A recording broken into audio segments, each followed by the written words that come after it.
আসসালামু আলাইকুম শিক্ষার্থী বন্ধুরা, কেমন আছো তোমরা সবাই? আশা করি অনেক ভালো আছো। চলে এলাম নতুন একটি ভিডিও নিয়ে।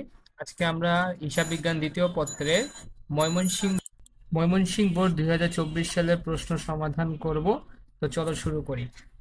প্রথমে দেখো আমাদের আর্থিক অবস্থার আর্থিক বিবরণের অঙ্কতে প্রথমে বলে দিচ্ছে যে রাব্বি লিমিটেড কোম্পানি তার হচ্ছে কিছু হিসাবের খাতা দিয়ে দিছে।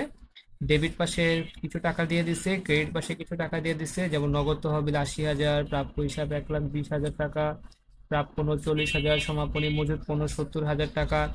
হ্যাঁ, এভাবে করে করে তোমার প্রাথমিক খরচ 20,000 টাকা। এরপর ক্রেডিট পাশে দেখো প্রদেয় হিসাব 70,000, প্রদেয় মোট 25,000 টাকা, 8% ঋণপত্র 90,000 টাকা, ব্যাংক জমাতিরিক্ত 30,000 টাকা, ইস্যুকৃত শেয়ার মূলধন 3 লক্ষ টাকা, সংরক্ষিত আয় 40,000 টাকা, বিক্রয় 3,40,000 টাকা, বকেয়া বেতন 5,000 টাকা। অতিরিক্ত তথ্যাবলিতে বলেছে ঋণপত্রের উপর 6 মাসের সুদ অপ্রদত্ত রয়েছে। তার মানে হচ্ছে আমরা ঋণপত্রের উপর 6 মাসের সুদ কি হয়েছে, দেই নেই, বকে আছে। ঠিক আছে। 2 নম্বর বলছে প্রাথমিক খরচের 1/4 অবলোপন করো। 3 নম্বর বলছে প্রাপ্য হিসাবে 6% আদায়যোগ্য নয়, অবশিষ্ট প্রাপ্য হিসাবের উপর 4% হারে অনাদায়ী পাওনা সঞ্চিতির ব্যবস্থা করতে হবে। 4 নম্বর শেয়ার মূলধনের উপর 7% লভ্যাংশ ঘোষণা করতে হবে। 5 নম্বর বিক্রয় ব্যবস্থাপককে তার কমিশন ধার্য করার পূর্ববর্তী পরিচালন লাভের উপর 5% হারে কমিশন প্রদান করতে হবে। খুব গুরুত্বপূর্ণ একটা সমন্বয়। আচ্ছা, ক নম্বরে বলছে আর্থিক বিবরণীতে প্রদর্শিত দ্রব্য নিরপ্রাপ্য হিসাবে পরিমাণ নির্ণয় করো। এটা আমরা আগেও করেছি। প্রথমে লিখবো 1 নং প্রশ্নের উত্তর, এরপর লিখবো নিরপ্রাপ্য হিসাবের পরিমাণ নির্ণয়, এরপর আমরা আমাদের ছকটা টানবো বিবরণ টাকা টাকা। ফার্স্টে প্রথমেই লিখবো প্রাপ্য হিসাব, এটা আমরা রেওয়ামিল থেকে নিয়ে আসছি। এই যে কোথায় গেল, এই যে এই প্রাপ্য হিসাব 1,20,000 টাকা আমরা এখানে নিয়ে আসছি।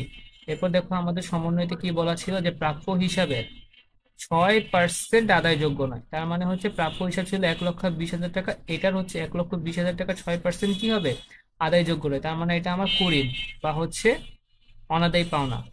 তাহলে আমরা কি করব, লিখবো বাদ নতুন অনাদায়ী পাওনা, এটা আমার একটা খরচ। এর জন্য 1,20,000 টাকা 6% হচ্ছে 7,200 টাকা। তাহলে 1,20,000 টাকা প্রাপ্য হিসাবের সাথে অনাদায়ী পাওনা বাদ দিলে থাকে 1,12,800 টাকা। তার সাথে আমাদের দেখো একটা কি করতে বলছিল যে অবশিষ্ট প্রাপ্য হিসাবের উপর 4% হারে অনাদায়ী পাওনা সঞ্চিতির ব্যবস্থা করতে হবে। অবশিষ্ট প্রাপ্য হিসাবের উপর বলতে কি আমরা কত টাকা ধরবো, এই অবশিষ্ট প্রাপ্য হিসাব বলতে 1,20,000 টাকার সাথে 7,200 টাকা বাদ দেওয়ার পর যে টাকাটা পেয়েছি 1,12,800 টাকা, সেটাই আমার অবশিষ্ট প্রাপ্য হিসাব। এই টাকার উপর আবার 4% ধরবো। এই জন্য লিখবো বাদ নতুন অনাদায়ী পাওনা সঞ্চিতি। নতুন কেন লিখছি, সমন্বয়তে অনাদায়ী পাওনা সঞ্চিতি বলে দেওয়া থাকলে সেটা আমার জন্য নতুন হবে। এই জন্য নতুন অনাদায়ী পাওনা সঞ্চিতি লিখলাম। আর 1,12,800 এটা হচ্ছে আমার অবশিষ্ট প্রাপ্য হিসাব। ঠিক আছে, তোমরা ভুল করে 1,20,000 টাকার উপর ধরবে না। এটা 4% হয় 4,512 টাকা। তো আমাদের বিয়োগ করলে হচ্ছে কত টাকা হয়, 1,08,288। এটা হচ্ছে আমাদের নিট প্রাপ্য হিসাব। আমাদের ক নাম্বার শেষ। খ নাম্বার 31 ডিসেম্বর 2023 সালে সমাপ্ত বছরের জন্য বিশদায়ী তৈরি করো। বিশদায়ী বিবরণী তৈরি করতে বলছে। প্রথমে লিখবো খ নাম্বার, কোম্পানির নাম হচ্ছে রাব্বি লিমিটেড, বিশদায়ী বিবরণী 2023 সালের 31 ডিসেম্বর সমাপ্ত বছরের জন্য। বক্স রাখবো বিবরণ, 3টা টাকার ঘর টানবো। তো আমরা শুরুতেই কি লিখবো, বিক্রয়। বিক্রয় কত, 3,40,000 টাকা, রেওয়া মিল থেকে নিয়ে আসছি। এই যে বিক্রয় 3,40,000 টাকা রেওয়া মিল থেকে নিয়ে আসছি। এরপর আমরা কি করবো, বিক্রিত পণ্যের ব্যয়। বিক্রিত পণ্যের ব্যয় ডেবিট পাশে কত টাকা ছিল, 2 লক্ষ টাকা। তাহলে আমরা কি করলাম, বিক্রয় 3,40,000 টাকা লিখছি, বাদ বিক্রিত পণ্যের ব্যয় 2 লক্ষ টাকা রেওয়া মিল থেকে নিয়ে আসছি। তাহলে মোট আমাদের কত টাকা হয়, 1,40,000 টাকা। এটা হচ্ছে আমাদের মোট লাভ। ঠিক আছে, আমরা মোট লাভ পেয়ে গেছি। এরপর বাদ পরিচালন ব্যয়। পরিচালন ব্যয়তে কি পেয়েছি, বিমা সেলামি রেওয়া মিল থেকে নিয়ে আসছি। এই যে বিমা সেলামি 11,000 টাকা রেওয়া মিল থেকে নিয়ে আসলাম, সেকেন্ড কলামে বসিয়ে দিলাম। বেতন 41,000 টাকা রেওয়া মিল থেকে নিয়ে আসছি। এই যে রেওয়া মিল থেকে নিয়ে আসছি 41,000 টাকা। এরপর হচ্ছে কি ভাড়া 24,000 টাকা, এটাও আমরা কি করছি, রেওয়া মিল থেকে নিয়ে এসে বসিয়ে দিলাম। এরপর দেখো অনাদায়ী পাওনা 6,000 টাকা, এটা কিন্তু আমাদের রেওয়া মিলে ছিল। এই দেখো অনাদায়ী পাওনা 6,000 টাকা, এটা কিন্তু আমার খরচ, এটা আমাদের রেওয়া মিলে ছিল। এই জন্য আমরা অনাদায়ী পাওনা লিখে ফেলছি। এরপর আমাদের খরচের সাথে কিন্তু কি হয়েছে, নতুন অনাদায়ী পাওনা হচ্ছে যুক্ত হয়েছে, যেটা আমরা ক থেকে নিয়ে আসছি। কিভাবে পেয়েছি দেখো, 7,200 টাকাটা প্রথমে প্রাপ্য হিসাবের উপর যে 6%, ওইটা বের করার মাধ্যমে 7,200 টাকা কি ছিল, আমরা নতুন অনাদায়ী পাওনা। তো আমরা কি করলাম, নতুন অনাদায়ী পাওনা 7,200 টাকা যোগ করলাম, তাহলে রেওয়া মিলে ছিল 6,000, নতুন পেয়েছি 7,200, মোট হয় 13,200 টাকা। তার সাথে আমরা আবার যোগ করব নতুন অনাদায়ী পাওনা সঞ্চিতি, এটাও আমরা কন্ট নাম্বার থেকে নিয়ে আসছি। কিভাবে নিয়ে আসছিলাম, আমাদের যে প্রাপ্য হিসাব রেওয়া মিলেটা ছিল সেখান থেকে আমাদের নতুন অনাদায়ী পাওনা বাদ দিছি, তার উপর যে টাকাটা ছিল সেই টাকার উপর 4% ধরার পর অনাদায়ী পাওনা সঞ্চিতি পেয়েছিলাম। সেই জন্য আমরা কি করলাম, নতুন অনাদায়ী পাওনা সঞ্চিতি বের করে লিখে দিলাম। তাহলে আমাদের 13,200 টাকার সাথে 4,512 টাকা যোগ করলে কত টাকা হয়, 17,712 টাকা। এরপর দেখো প্রাথমিক খরচের অবলোকন। প্রাথমিক খরচের অবলোকন কিভাবে বের করব, দেখো আমাদের রেওয়া মিলে প্রাথমিক খরচ ছিল 20,000 টাকা। সমন্বয়তে বলছিল প্রাথমিক খরচের 1/4 অবলোকন করো, মানে 4/1 আমাদেরকে খরচ ধরতে হবে, অবলোকন মানে খরচ। তাহলে আমাদের প্রাথমিক খরচ 20,000 টাকা ছিল, তার সাথে 1 দিয়ে গুণ করব, 4 দিয়ে ভাগ করব, তাহলে আমাদের কত টাকা আসে, 5,000 টাকা। 5,000 টাকা হচ্ছে আমাদের প্রাথমিক খরচের অবলোকন। এরপর আমরা বের করতে হবে, দেখো আমাদের ব্যবস্থাপকের কমিশন বের করতে হবে। তো ব্যবস্থাপকের কমিশনের ব্যাপারে আমাদের কি লেখা ছিল, তো মনোযোগ দিয়ে দেখো, বিক্রয় ব্যবস্থাপককে তার কমিশন ধার্য করার পূর্ববর্তী পরিচালনের উপর 5% কমিশন প্রদান করতে হবে। তাহলে দেখো আমি কিভাবে গণনাটা করেছি, প্রথমে আমরা লিখবো কি, গণনাতে ব্যবস্থাপকের কমিশন নির্ণয়। তো কমিশনের সূত্র কি, কমিশনের পূর্ববর্তী পরিচালন মুনাফা গুণ 5%। তো কমিশনের পূর্ববর্তী পরিচালন মুনাফা কত, প্রথমে লিখবো 1,40,000 টাকা। 1,40,000 টাকা কি আমাদের মোট লাভ, লিখলাম। এটার সাথেই আমরা করবো কি, আমাদের খরচগুলো বিয়োগ করবো। তো খরচগুলো কি ছিল, বিমা সেলামি, বেতন, ভাড়া, অনাদায়ী পাওনা 17,712, প্রাথমিক খরচের অবলোকন। দেখো বিমা সেলামি, ভাড়া, এগুলো করে করে সবগুলো বিয়োগ করার পর আমাদের কত টাকা আসে, 41,288 টাকা।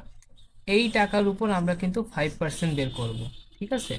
কমিশন পূর্ববর্তী পরিচালন মুনাফা মানে হচ্ছে এইটাই, যে আমাদের পরিচালন মুনাফা বের করার আগে, মানে আমাদের মোট লাভের সাথে পরিচালন ব্যয় বাদ করার পর যে টাকাটা থাকে সেটা কিন্তু আমাদের পরিচালন মুনাফা। এই টাকার উপর আমাদের কি করতে হবে, 5% বের করতে হবে। এটা টাকা 5% কত, 2,64 টাকা। তো আমাদের ব্যবস্থাপকের কমিশন কত বের হলো, 2,064 টাকা।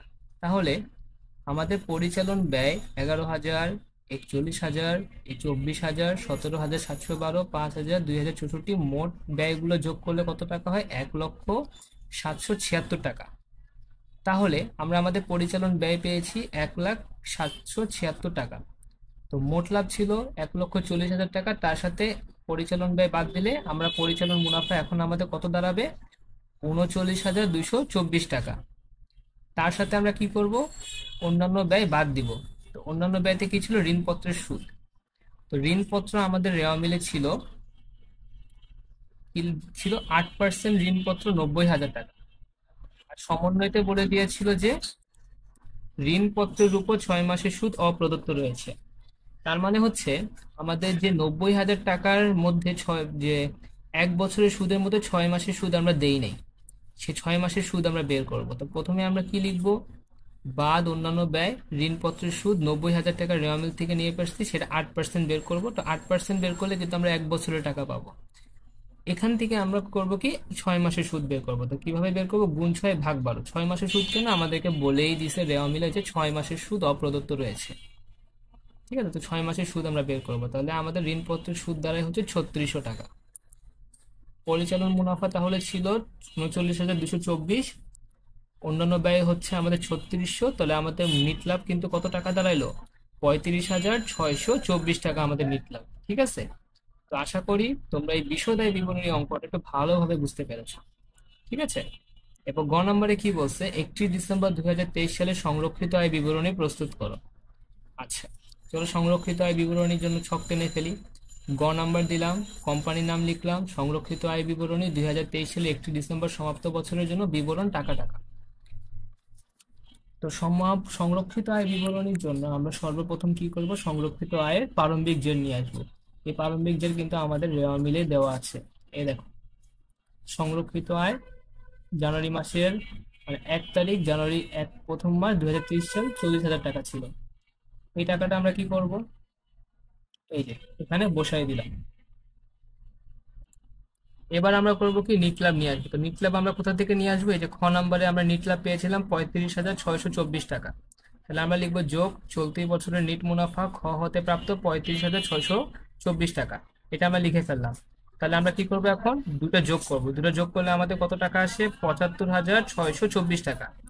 তার সাথে আমরা বন্টন বাদ দিব। তো বন্টন দেখি আমাদের রেওয়া মিলে কি কি বন্টন গুলো ছিল। আমাদের প্রথমে বন্টন ছিল হচ্ছে প্রদত্ত লভ্যাংশ 15,000 টাকা। তো প্রদত্ত লভ্যাংশ 15,000 টাকা লিখলাম। এরপরে দেখো আমাদের রেওয়া মিলে আর কোনো বন্টন নেই। তাহলে আমাদের দিকে সমন্বয়তে কোনো বন্টন ছিল কিনা, হ্যাঁ এই যে দেখো, শেয়ার মূলধনের উপর 7% লভ্যাংশ ঘোষণা করতে হবে। ঠিক আছে, তা এই যে আমাদের শেয়ার মূলধনের উপর 7% লভ্যাংশ ঘোষণা করতে হবে, এটাই আমার ঘোষণাকৃত লভ্যাংশ। তো দেখি, তা আমাদের শেয়ার মূলধন কত টাকা ছিল? আমাদের শেয়ার মূলধন ছিল 3 লক্ষ টাকা। তাহলে আমরা প্রথমে লিখবো ঘোষণাকৃত লভ্যাংশ, এরপর আমাদের 3 লক্ষ টাকার উপর 7% ধরবো। ঠিক আছে, 7% কোথা থেকে পেয়েছি এটা আমাদের সমন্বয়তে বলে দেওয়া আছে। তা 3 লক্ষ টাকা 7% কত টাকা হয়? 21,000 টাকা। তাহলে আমাদের মোট বন্টন কত হচ্ছে? 36,000। ঠিক আছে, আমাদের মোট বন্টন কত? 36,000। তাহলে আমরা 75,624 টাকার সাথে 36,000 বন্টন বাদ দিলে আমাদের সমাপনী সংরক্ষিত আর উদ্বৃত্ত দাঁড়ায় হচ্ছে 39,624 টাকা। ঠিক আছে, তো আশা করি তোমাদের ভিডিওটা ভালো লেগেছে। তোমরা আমার ভিডিওতে একটা লাইক দাও, কমেন্টে জানাও তোমরা আর কি কি বিষয়ে ভিডিও চাও, আর চ্যানেলকে সাবস্ক্রাইব করে আমাদের পাশে থাকো। ধন্যবাদ।